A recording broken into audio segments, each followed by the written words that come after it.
بسم الله الرحمن الرحيم صبغة الله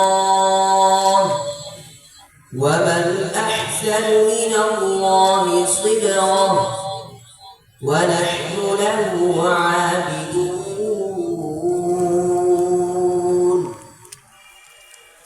قل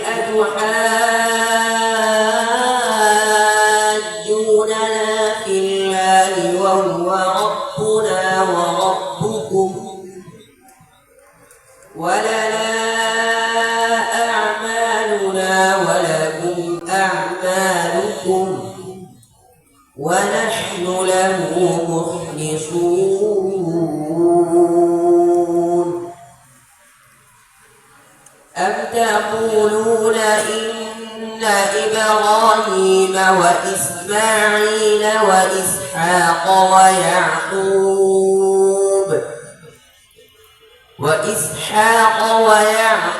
والأسباط كانوا هودا أو نصارى قل أأنتم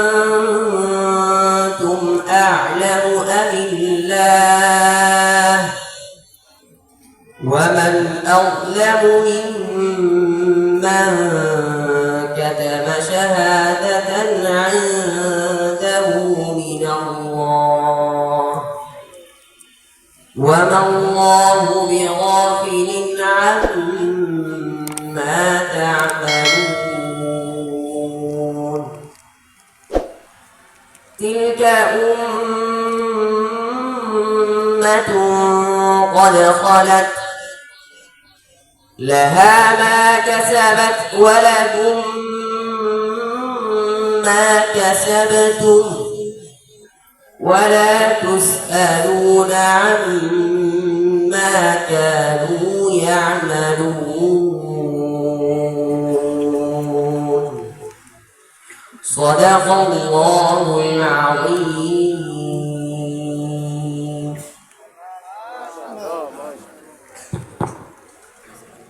বুজুর্গানের দিনের অভিজ্ঞতা বুখারী শরীফ খতমের পর দোয়া কবুল হয় শেষ হাদিস যখন পড়া শেষ হবে তখন এই বুখারী শরীফ খতম হল তখন চুপে চাপে দোয়া হবে এরপর হাদিস সম্পর্কে কিছু আলোচনা হবে তারপর আবার দোয়া হবে জি পড়ব بسم الله الرحمن الرحيم الحمد لله رب العالمين والصلاة والسلام على سيدنا وحبيبنا محمد أكرم الأولين والآخرين وعلى آله وأصحابه أجمعين وبعد فإن أصدق الحديث كتاب الله وخير الهدي هدي محمد صلى الله عليه وسلم وخير الأمور عوازمها وشر الأمور محدثاتها وكل محدثة بدعة وكل بدعة ضلالة وكل ضلالة في النار أما بعد فنقول نحن جميع طلاب التكميل للجامعة الإسلامية دار العلوم تنقي غازبون نروي الجامع الصحيح للإمام البخاري رحمه الله تعالى رحمة واسعة قراءة وإجازة عن أستاذنا الشيخ الأعظمي بالوالد السيد حفظه الله تعالى ورواه عن الشيخ عزيز الحق والشيخ شبير أحمد العثماني رحمه الله تعالى وعن أستاذنا شيخ الحديث والمدير العلامة مسعود الكريم القاسمي حفظه الله تعالى ورواه عن الشيخ الشيخ أحمد خان والشيخ الجازري بن محمد رحمه الله تعالى وعن أستاذنا مفكر الإسلام الشيخ جلال الدين حفظه الله تعالى ورواه عن نعمة الله القاسمي حفظه الله تعالى وعن أستاذنا الشيخ مجدد الملة جعفر الأمين حفظه الله تعالى ورواه عن الشيخ صفي الله والشيخ عبد الحفيظ رحمه الله تعالى ونروي المجلد الثاني عن أستاذنا الشيخ المحترم المحدث المفتي سراج الإسلام حفظه الله تعالى ورواه عن الشيخ عبد الحق الأعظمي رحمه الله تعالى وعن أستاذنا الشيخ مصلح الأمة محمود الحق حفظه الله تعالى ورواه عن الشيخ عبد العزيز رحمه الله تعالى كلهم قالوا حدثنا وأجازنا شيخ العرب والعجم حسين أحمد المداني رحمه الله تعالى عنه قال حدثنا وأجازنا قاسم العلوم والخيرات حجة الإسلام محمود قاسم بن نطوي رحمه الله تعالى عنه قال حدثنا وأجازنا شيخنا العلامة والشاع عبد الغني المجددي الحنفي رحمه الله تعالى عنه قال حدثنا وأجازنا الشاه محمد إسحاق الدهلوي رحمه الله تعالى عنه قال حدثنا وأجازنا سراج الهند الشاه عبد العزيز الدهلوي رحمه الله تعالى عنه قال حدثنا وأجازنا والدي الشاه ولي الله أحمد بن عبد الرحيم الدهلوي رحمه الله تعالى عنه قال حدثنا وأجازنا الشيخ أبو طاهر محمد بن إبراهيم القردي المدني رحمه الله تعالى عنه قال حدثنا وأجازنا أبي وأستاذي الشيخ إبراهيم القردي المدني رحمه الله تعالى عنه قال حدثنا وأجازنا الشيخ أحمد بن محمد القشاشي رحمه الله تعالى عنه قال حدثنا وأجازنا أحمد بن عبد القدوس الشناوي رحمه الله تعالى عنه قال حدثنا وأجازنا محمد بن أحمد الرملي رحمه الله تعالى عنه قال حدثنا وأجازنا شيخ الإسلام زكريا بن محمد زين الدين الأنصاري رحمه الله تعالى عنه قال حدثنا وأجازنا شيخ الإسلام الحافظ أحمد بن علي بن حجر الأسقلاني رحمه الله تعالى عنه قال حدثنا وأجازنا إبراهيم بن محمد بن أحمد التنوخي رحمه الله تعالى عنه قال حدثنا وأجازنا الشيخ أبو العباس أحمد بن أبي طالب الحجاز رحمه الله تعالى عنه قال حدثنا وأجازنا سراج الدين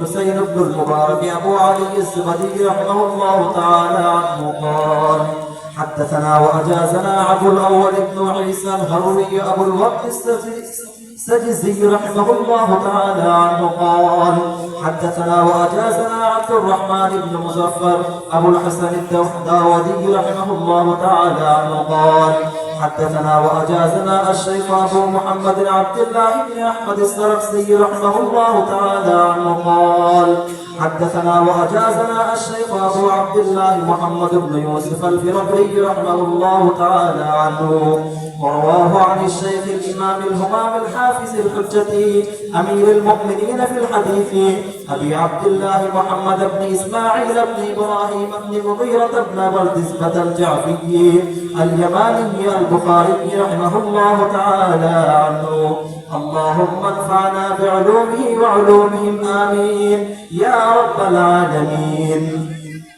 قال الشيخ الإمام في صحيحه باب قول الله تعالى ونضع الموازين القسط ليوم القيامة وأن أعمال بني آدم وقولهم يوزن. وقال مجاهد القسطاس العدل بالرومية ويقال القسط مصدر المقسط وهو العادل وأما القاسط فهو الجائر.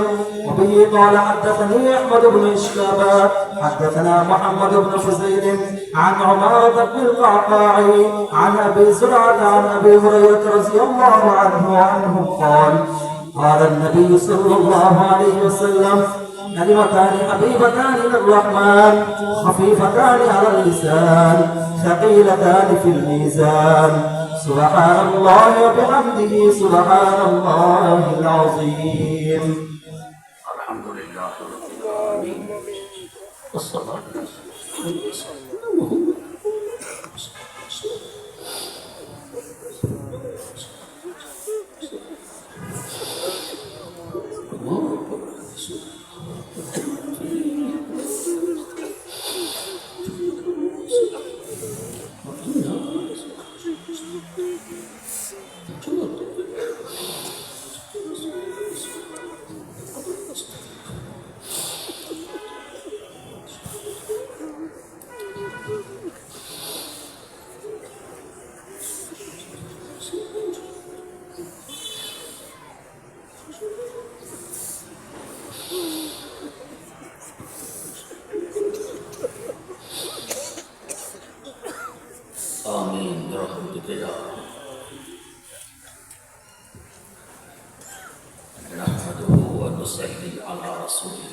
أما بعد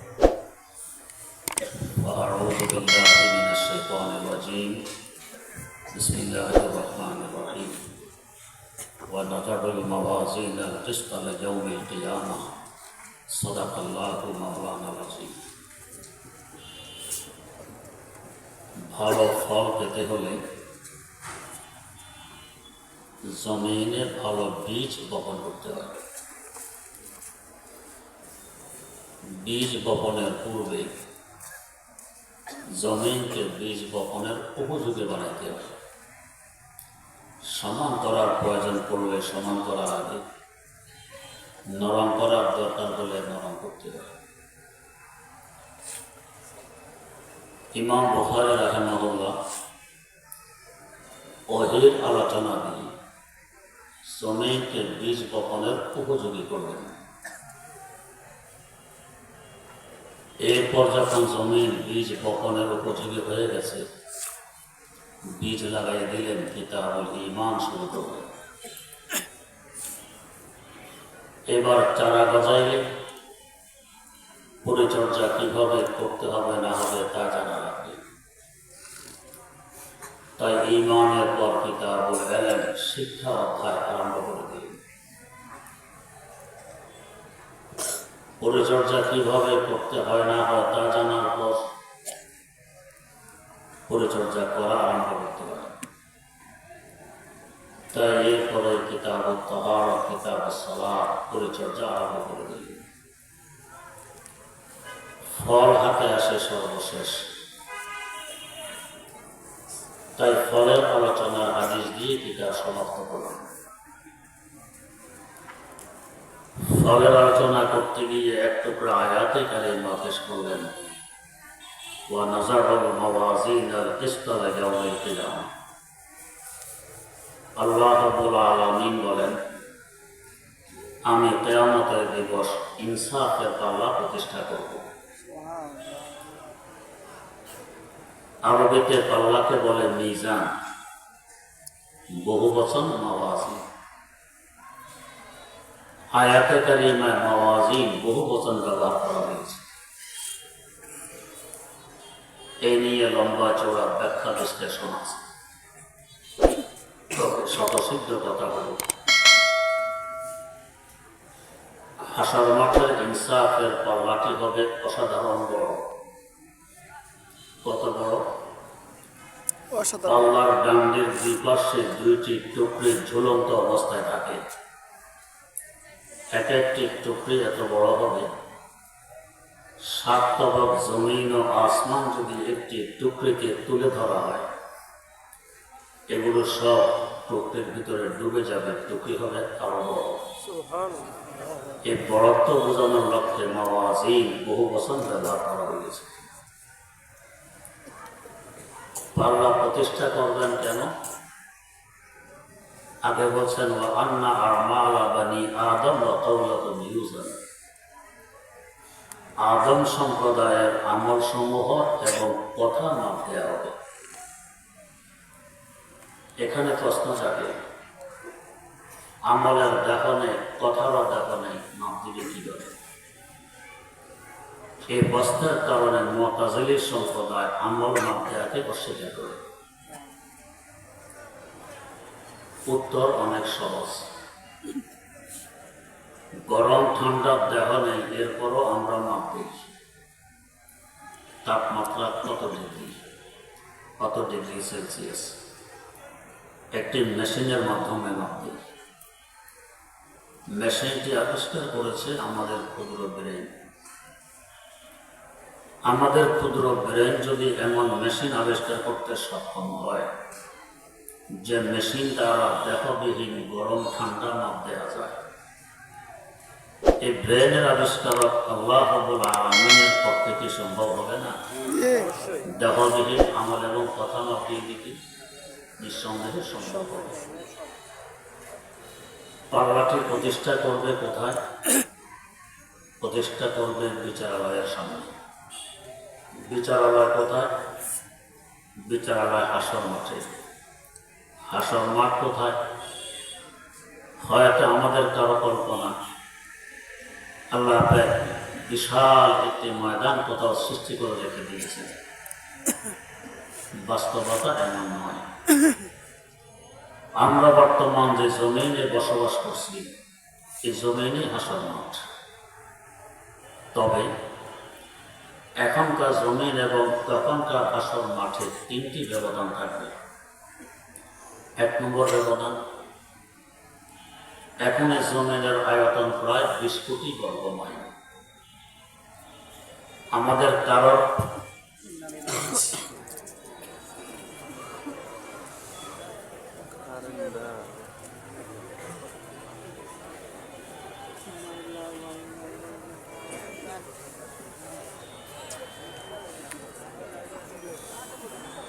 বারবার কেন দেখাচ্ছি? আমাদের কারোর আগমন করছে, কারোর প্রস্থান করছে, এতে করে আমরা চলাফেরা জায়গা পাচ্ছি। কেউ যদি বিদায় না নিত, সকল মানুষ থেকে যেত, চলাফেরা তো করার কথা, হয়তো দাঁড়ানোর জায়গা নিত না। হাসর মাঠে তো সকল মানুষ একসাথে থাকবে, এর পাশাপাশি সকল জীব জানোয়ার উপস্থিত থাকবে, জায়গা হবে কিভাবে? ফেরেশতারা জমিনের চতুর্দিক দিয়ে শিকল লাগিয়ে টেনে জমিনকে কোটি কোটি গুণ বড় বানাই দেবে। 2 নম্বর ব্যবধান, এখন জমিন অসমতল। কোথাও 29,028 ফিট উঁচু হিমালয় পর্বতের চূড়া,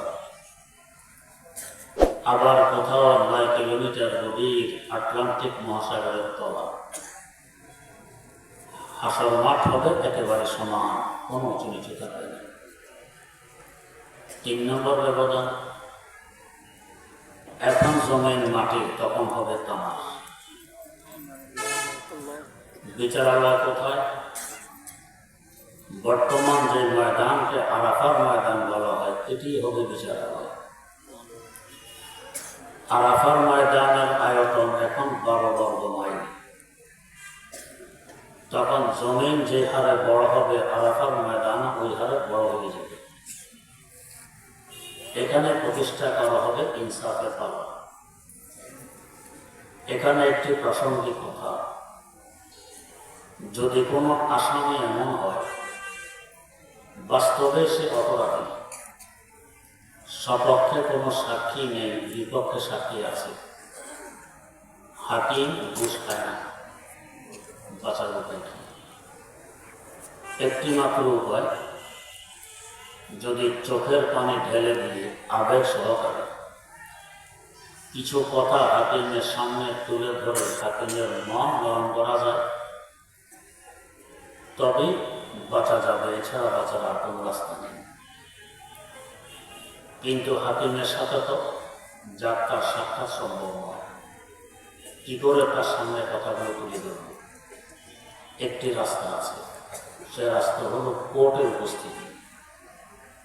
কোর্টে যাওয়ার জন্য অনুমতি লাগে, বারবার কোর্টে যাওয়া আসা করলে কখনো না কখনো হাকিমের দৃষ্টি পড়বে, কৌতূহল হবে কথা জানা যে লোকটি বারবার কোর্টে কেন আসে। এক সময় তাকে জিজ্ঞেস করে বসবে, তুমি বারবার কোর্টে কেন আসো? এই সুযোগে সে তার মনের কথাগুলো চোখের পানে ফেলে দিবে, ব্যক্ত করে যদি হাকিমের মন নরম করতে পারে তবে বাঁচতে পারে। আমাদের মধ্যে আমরা এমন কে আছে যে তার হাসর মাঠে আল্লাহ রাব্বুল আলামিনের বিচারালয়ের আসামি নয়? ইচ্ছায় অনিচ্ছায় অহরহ গুনাহ হতেই থাকে।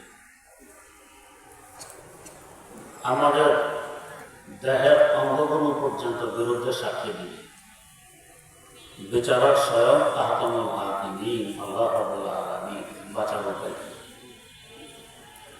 আল্লাহ রাব্বুল আলামিন একটি উপায় বের করে দিলেন যে বান্দা বিচারালয়ে আসে।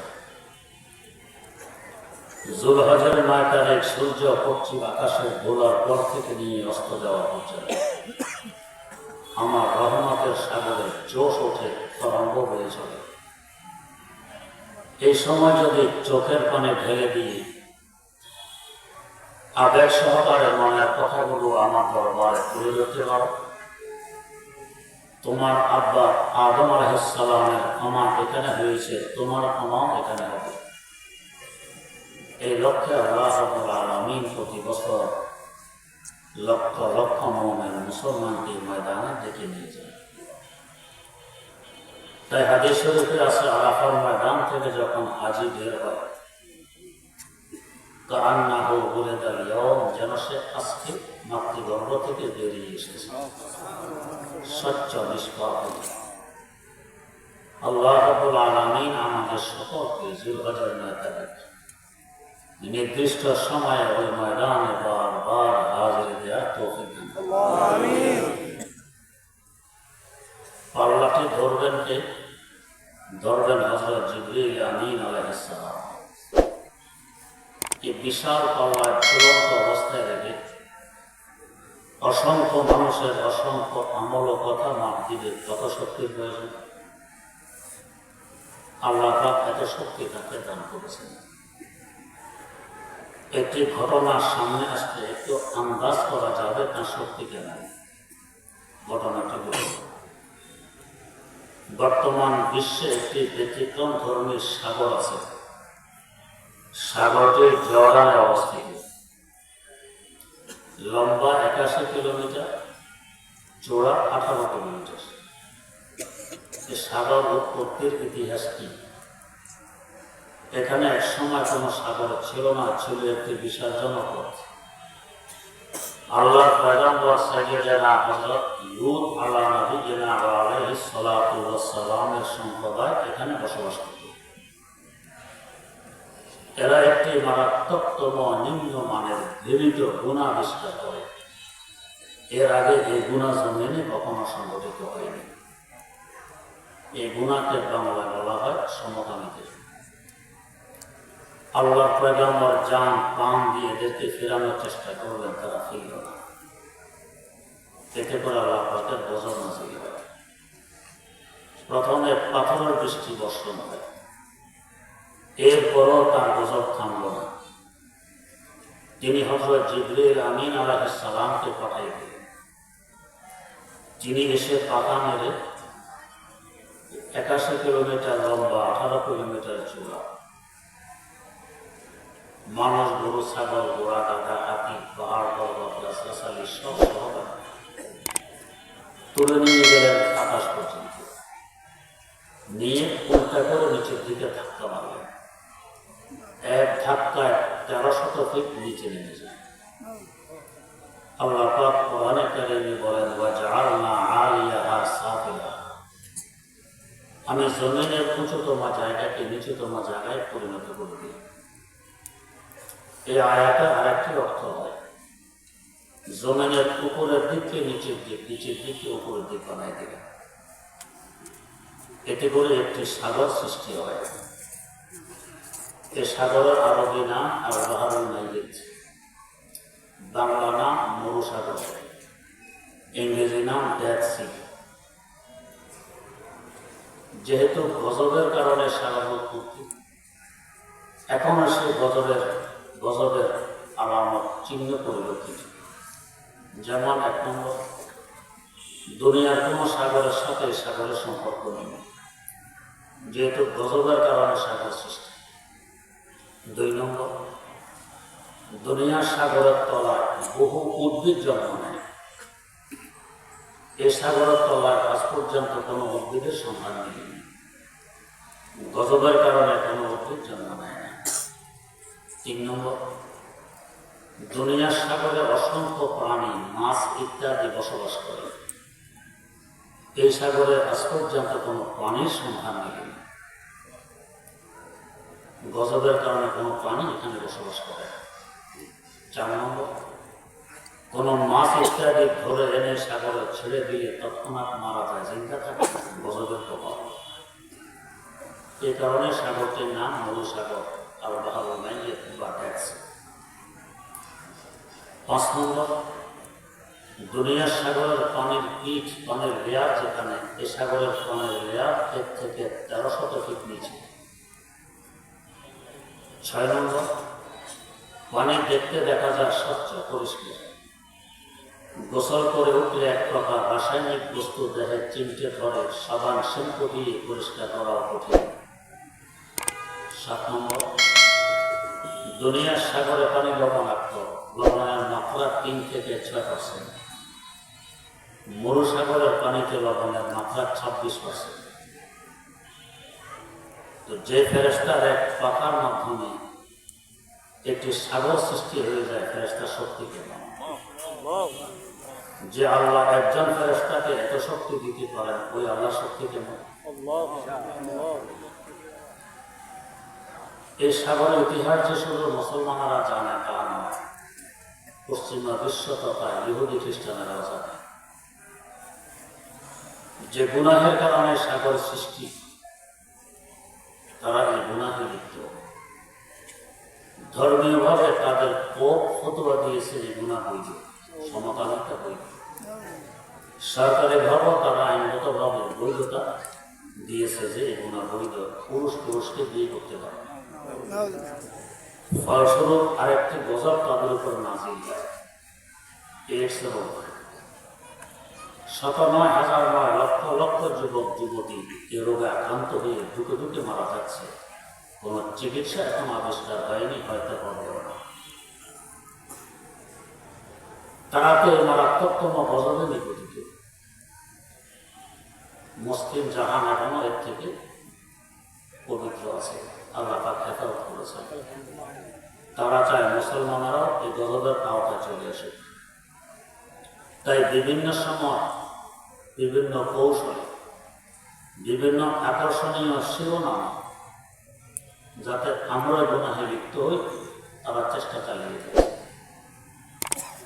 বর্তমানে তাদের শিরোনাম হল ট্রান্সজেন্ডার, বলে হিজড়া অধিকার প্রতিষ্ঠা। 100% মিথ্যা এবং ধোঁকা। হিজড়া এবং ট্রান্সজেন্ডার এক নয়। ট্রান্সজেন্ডারের সংখ্যা ছিল, তারিখ ছিল এক সময়। যদি কোনো পুরুষ মনে করে আমি নারী, তাহলে সে নারী। যদি কোনো নারী মনে করে আমি পুরুষ, তাহলে সে পুরুষ। জনগণতা মানতে বাধ্য, সরকারতা মানতে বাধ্য। এখন আর এই সম্ভব হতে পারে। এখন বলে দাবি করলেই চলে। যদি কোনো পুরুষ দাবি করে আমি নারী, সরকারও মানবে, জনগণও মানবে, বাধ্য। কোনো নারী যদি দাবি করে আমি পুরুষ, সরকারও মানবে, জনগণও মানবে, সে পুরুষ। আমাদের দেশে আইনের খসড়া পর্যন্ত প্রস্তুত হয়ে গিয়েছিল। আলহামদুলিল্লাহ, ওলামায়ে কেরামের প্রচেষ্টা এই আইন বাস্তবায়ন করতে পারেনি। আল্লাহ পাক মুসলমানদেরকে সজাগ থাকার তৌফিক দান করুন। এরপরে কথা বুঝার, হাসর মাঠের মানুষগুলো প্রথমে 3 ভাগে বিভক্ত হবে। এক ভাগ হবে এদের ঈমান আছে, নেক আমল আছে, কোনো গুনাহ নেই, এদের আমল মাপ দেওয়ারও প্রয়োজন নেই, এরা বিনা মাপে জান্নাতে চলে যাবে। আল্লাহ করুন আমরা সকলে এদের অন্তর্ভুক্ত হই। এরা হবে 5 প্রকারের মানুষ। 1 নম্বর, নবীদের জামাত।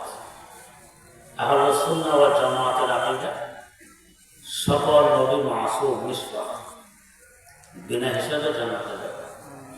2 নম্বর, সাহাবা কেরাম রাদিয়াল্লাহু তাআলা আনহুমের জামাত। তারা মাসুম না হলেও মাহফুজ। যদি কখনো কোনো পদস্খলন ঘটেও থাকে, আল্লাহ পাক সব কিছু ক্ষমা করে দিয়েছেন। মুফতি আজম বাংলাদেশ আল্লামা মুফতি মোহাম্মদ ফয়জুল্লাহ রাহিমাহুল্লাহ সাহাবা কেরাম সম্পর্কে আহলে সুন্নাহ আকীদা তুলে ধরেছেন তাঁর নামে হাকিমতে।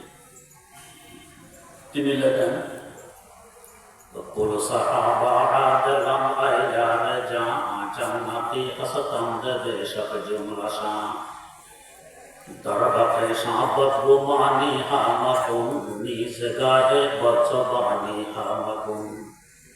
जुमला लोग जिशहाय शामा पुस्तकान से कुरान ও হাদিস আল কোরআন সকল সাহাবী জান্নাত। 3 নম্বর পাগল হিসাব নিকেশ নেই। 4 নম্বর অপ্রাপ্তবয়স্ক ছেলে মেয়ে বালেগ হওয়ার আগে যারা মারা গেছে এরা বিনা হিসাবে জান্নাতে যাবে। যাবে তো যাবে, তাদের পিতা মাতাকে সাথে নিয়ে যাবে। ছোট বাচ্চা কতগুলো যদি একত্রিত হয় তো আপনাদের না চুপচাপ বসে থাকে,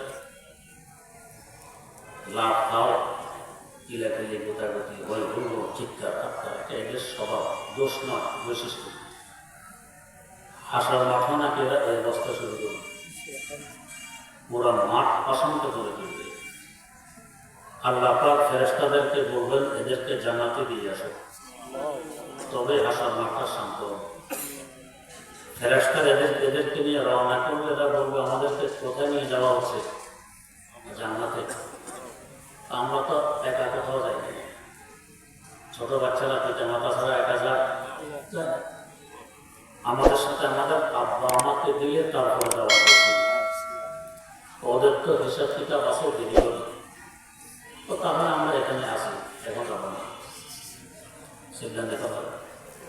আল্লাহ পাক বলবেন এদের আব্বা আম্মার সহকারে এদেরকে জান্নাতে দিয়ে। কানজুল উম্মাহ একটি বিশাল হাদিসের কিতাব আছে, এই দেশ সরকারের 18 খণ্ডের কিতাব। এই কিতাবে একটি হাদিস পড়েছি, যদি একটি গোশতের টুকরা গর্ভপাত হয় এটা অর্থাৎ আব্বা আম্মাকে সাথে নিয়ে জান্নাতে যাবে। 5 নম্বর, ওই সমস্ত ভাগ্যবান ব্যক্তিবর্গ যারা মারা যাওয়ার আগে তওবা করে গুনাহ খাতা ক্ষমা করাতে সক্ষম হয়েছে। এই 5 প্রকারের মানুষ বিনা হিসাবে জান্নাতে যাবে।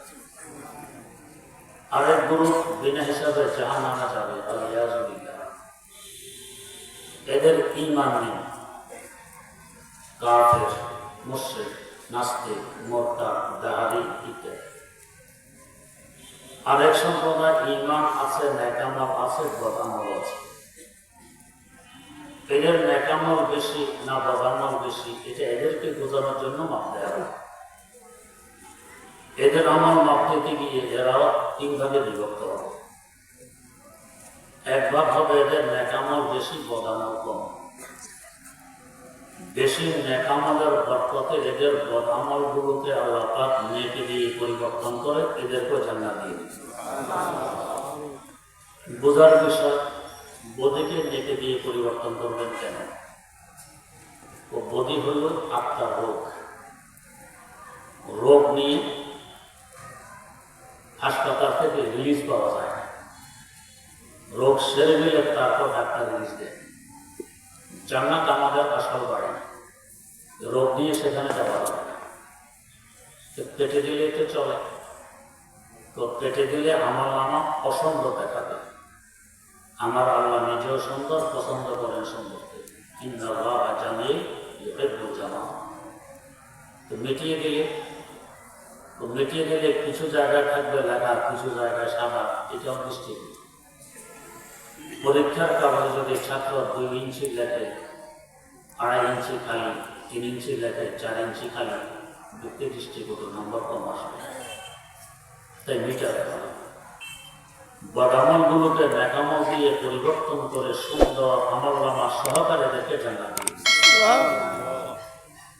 আরেক সম্প্রদায় হবে এদের বদামল বেশি, নেকামল কম। এরা এদের বদামল পরিমাণ শাস্তি ভোগ করার জন্য জাহান্নামে যাবে। শাস্তি ভোগ হয়ে গেলে জাহান্নাম থেকে বের করে কিভাবে জান্নাতে পাঠানো হবে এ সম্পর্কে বুখারী শরীফ ঈমান অধ্যায়ে হাদিস বর্ণিত আছে, এখানে আর বলব না। আরেক সম্প্রদায় এদের নেকামল এবং বদামল হবে সমান। এদের ব্যাপারে এক বর্ণনা, এরা জান্নাত জাহান্নামের মধ্যবর্তী স্থানে থাকবে, যাকে পারারাত বলা হয়। নেকামলের বরকতে জান্নাতের কিছু সুখ শান্তি ভোগ করবে, বদামলের কারণে জাহান্নামের কিছু অশান্তি ভোগ করবে। তবে এদের ব্যাপারে আমরা আরেকটি আশা পোষণ করতে পারি, তা হলো যদিও এদের নেকি বদি সমান, কিন্তু আরশে মুআল্লার উপরে লেখা আছে গালাবাত রহমতি গজব। আল্লাহ পাক বলেন আমার রহমত আমার গজব থেকে অনেক বেশি। নেকি হয় জালেব রহমত, রহমতকে আকর্ষণ করে, আর বদি গজবকে আকর্ষণ করে। নেকি বদি সমান হওয়ার কারণে আকর্ষণ শক্তিকে উভয় দিকে সমান, কিন্তু রহমত বেশি হওয়ার কারণে নেকির দিকে রহমত এসে যাবে বেশি, গজব কম হওয়ার কারণে বদির দিকে গজব আসবে কম। ফলস্বরূপ নেকির পাল্লা হয়ে যাবে ভারী, বদির পাল্লা হয়ে যাবে হালকা। আশা করি এদের বদিগুলোকে আল্লাহ পাক নেকি দিয়ে পরিবর্তন করে এদেরকে জান্নাত দেবে। এরপর একটা বোঝা, কোটি কোটি মানুষের কোটি কোটি আমলার কথা না দিকে তো কোটি কোটি বছর লাগার কথা, এত বছর লাগবে না, অল্প সময় হিসাব নিকাশ হয়ে যাবে। কেন লাগবে না? আগে তো বুঝাইতে কষ্ট হতো, এখন সহজ হয়ে গেছে। আগের যুগের যারা মুরব্বী দাদি নানি কিভাবে বলতো ঘন্টা ঘন্টা 5 ঘন্টা হলে এ হয়তো 1 কোটি, এর উপর গণনা জানতো না, জানার প্রয়োজন করতো না। 1 কোটি গন্ত আধা ঘন্টা সময় লাগে। দাদি 1 কোটি সুপারি বাজারে পাঠাবে, বিক্রি করে নাতিকে ডেকে বলে নাতি 1 কোটি সুপারি বাজারে নিয়ে পান করে করো। সতর্কতামূলক বলে আবার একটু দেখা তো গণনা ঠিক হলো কি নাতি গুনে দেখে 2টা বেশি। নাতি বড় চালাক, বলে দাদি 2টা তো কম। দাদি আরো 2টা দেয়। নাতি 1 কোটি বিক্রি করে দাদির পান খরিদ করে, অতিরিক্ত 1 ঘন্টা বিক্রি করে বুধ বাদাম খায়।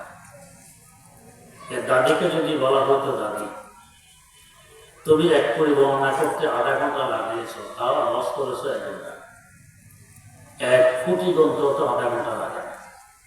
দাদি জীবনে বিশ্বাস করতো, বলতে এগুলো পাগলের বলা। এখন যারা ব্যাংকে গেছেন কিংবা কোনো কোম্পানির কাউন্টারে গেছেন, কিভাবে টাকা বানা, কত প্রকারের মেশিন। কিছু আছে বান্ডেল ঢুকে দিলে গনে, কিছু আছে বান্ডেল দোকান লাগানো, টাকা উপর দিয়ে ছেড়ে দিলে এমনি গনে দেবে। কয়েক ঘন্টার কাজ কয়েক মিনিটে করে দিচ্ছি। মেশিনকে আবিষ্কার করেছে আমাদের ক্ষুদ্র ব্রেন। আমাদের ক্ষুদ্র ব্রেন যদি এমন মেশিন আবিষ্কার করতে সক্ষম হয় যে মেশিনের মাধ্যমে কয়েক ঘন্টার কাজ কয়েক মিনিটে সমাধান করা যায়, ব্রেনের আবিষ্কার আল্লাহ রাব্বুল আলামিনের পক্ষে সম্ভব হবে না? কোটি কোটি বছরের হিসাব কয়েক সেকেন্ডে শেষ করে দিবে সম্ভব। এরপর ইমাম বুখারী রাহিমাহুল্লাহ একটি প্রশ্নের উত্তর দিলেন। প্রশ্ন হল, আয়াতে কারিমার অনুবাদ করা হয়েছে আমি কিয়ামতের দিবস ইনসাফের পাল্লা প্রতিষ্ঠা করব। ইনসাফ শব্দটি অনুবাদ করা হয়েছে কিস্তে শব্দ। প্রশ্ন যাবে কিস্তের আবেদনের অর্থ হল জুলুম, এই হিসাবে আয়াতের অর্থ দাঁড়ায় আমি কিয়ামতের দিবস জুলুমের পাল্লা প্রতিষ্ঠা করব। আর আমরা বললাম ইনসাফ পাল্লা প্রতিষ্ঠা করব, উল্টো অর্থ কিভাবে? আমার সামনে একবার একজন ওয়াইজ নতুন ওয়াজ শুরু করছেন। ওয়াজ করতে গিয়ে বলবেন জমিন, বলে ফেলছেন আসমান। তো বলেন আসমান ইয়ানি জমিন, এখানে ইয়ানি চলে? ওলামায়ে কেরাম বুঝুন। যদি বলে দিন ইয়ানি রাত, পুরুষ ইয়ানি মহিলা, এটা কোনোদিন হয়? তো কৃষ্ট হলো জুলুম, আমরা বলি ইয়ানি ইনসাফ, তো হলো না। ইমাম বুখারী রাহিমাহুল্লাহ 2টি জবাব দিলেন, একটি মানকুলি, একটি মাকুলি। মানকুলি জবাব দিলেন ক্বালা মুজাহিদ আল কিসতাসু আল আদলু বির-রুমিয়্যা। ইমাম তাফসীর হযরত আব্দুল্লাহ ইবনে ওমর রাদিয়াল্লাহু তাআলা আনহু 10 বছরের সংসদপ্রাপ্ত ছাত্র, তার উদ্ধৃতিতে বলতেছেন আয়াতে কারিমার ইষ্ট শব্দ ইস্তাস থেকে নির্গত। ইস্তাসের অর্থ শুধু আরবিতে যে ইনসাফ হয় তা আমার রুমি ভাষায় ইনসাফ হয়। দুই ভাষা দিয়ে তাকিদ করে দিলেন। কিছু শব্দ আছে দ্বিমুখী অর্থ পাওয়া যায়, যেমন ওলামায়ে কেরাম কোরআনে কারিমে বলেছেন ওয়া ইয়াতারাব্বাসনা বিআনফুসিহিন্না সালাসাতা কুরু, তালাকপ্রাপ্ত মহিলা 3 পুরুষ ইদ্যত পালন করবে। পুরুর এক অর্থ তুহুর, মহিলাদের পবিত্রতা, আর এক অর্থ হায়াস, পিরিয়ড, দ্বিমুখী অর্থ। এখানেও কিস্তের অর্থ জুলুমও হয়, ইনসাফও হয়। এই আয়াতে ইনসাফের অর্থে বলা হয়েছে। 2 নম্বর জবাব দিলেন মাকুলি।